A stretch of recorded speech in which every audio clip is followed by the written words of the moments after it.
Peace, everybody. What's good? It's the boy, Coach Malachi Williams, and you are now tuned to True Media Today USA Boxing. Let's go. For the thousands in attendance and the millions watching around the world, ladies and gentlemen, let's get ready to rumble. All right, everybody, check this out. I did see something on the internet, on Twitter, via Michael Benson, that Teofimo Lopez has changed his mind and he has unretired.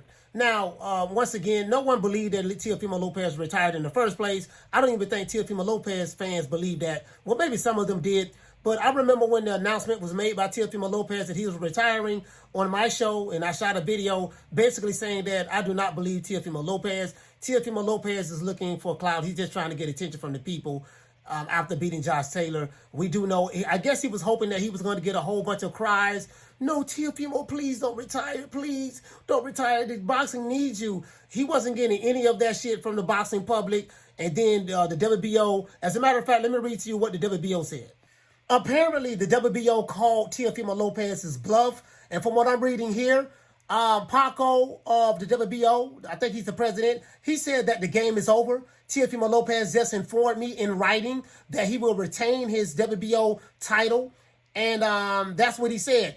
Michael Benson says here, Teofimo Lopez has now made a U-turn on his retirement from boxing, decided not to vacate the WBO super lightweight world title, and called out Devin the Dream Haney to fight him next. Haney has instantly replied, let's do it. Now, we know Devin Haney went to jail for a pistol. He got caught with a gun in his car. We do know that. Some people say racism, white supremacy, the white man, Joe Biden's administration, along with the Republicans, targeted Devin Haney, and they planted a gun on him. Some guys from Blackistan, Wakanda, and Zamunda, that's what they're saying. So we don't know. We don't know how true that is. And some people are saying, no, he got caught with a gun. But that's neither here nor there. As it relates to Teofimo Lopez, we knew that you never retired. So I guess whatever he was trying to gain out of trying to get sympathy or clout or whatever from the fans in order to garner sympathy, it didn't work. So the WBO said, hey, look, we're going to call this boy bluff. Look here, man, since you say you're retiring, you need to send that belt back, drop the belt. We're going to have some other people fight for it. You have so many days in order to respond to our order. And Teofimo Lopez realized the WBO wasn't bullshitting, and he said, you know what, I need to make a U-turn. And I said this before, Teofimo was getting a divorce from his ex-wife. He's getting a divorce from his wife. She's going to take half of his money in New York. She's getting everything, right? Half of his money, more than likely. So he can afford to retire because he hasn't made that type of money. Teofimo hasn't made megastar money. How do I know? Not because I'm pocket watching, because I'm going off of what he said out of his own mouth in the public. This is what he said verbally out of his mouth. So if I am to believe what Teofimo Lopez said verbally out of his mouth, that he only getting paid $1 million, $1.5 million fighting these big fights, that means he cannot afford to retire. And since you can't afford to retire, guess what? No one ever believed that you was going to retire in the first place. You're 25 years old. We know you're retiring. You got plenty more years to continue to fight. You're fighting at a high level. You did an excellent job in beating Josh Taylor. I didn't think he was going to beat him, but you beat him. So Josh Taylor haven't looked good his last two fights. So we don't know if Josh Taylor's past his prime. He might be past his prime. Or maybe he just weight drained, need to move up to 147. But he probably don't want to move up to 147 because there's some killers up there waiting on him. People like Gerard Boots Ennis is waiting on him. I think outside of Boots Ennis, that's probably the only killer that's up there. Maybe Stanionis.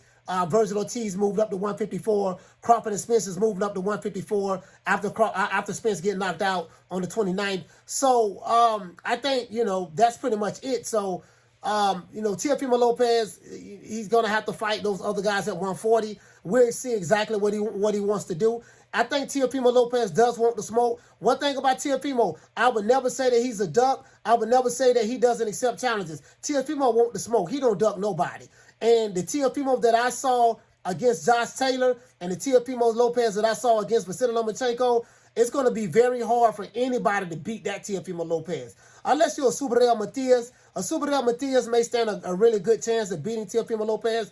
But Teofimo Lopez is a very great fighter. Regardless of what his critics say, regardless of what anyone says, he's a damn good fighter now. You can't take that from him. He didn't look good against George Kambosos. He didn't look all that against Sandor Martin. He got dropped twice against Sandor Martin. But boy, that Teofimo Lopez that fought Josh Taylor, it's going to be very hard for anybody to fight that guy. If that guy shows up all the time, every time, then it is what it is. So other than that, that's it. That's all I got for you guys. Teofimo is back. No one believed that you retired in the first place. You never left. We'll see you guys later on. Hate, like, share, and subscribe. We will be going live today, 3 o'clock Eastern Standard Time. You know my motto. Don't meet me there, beat me there.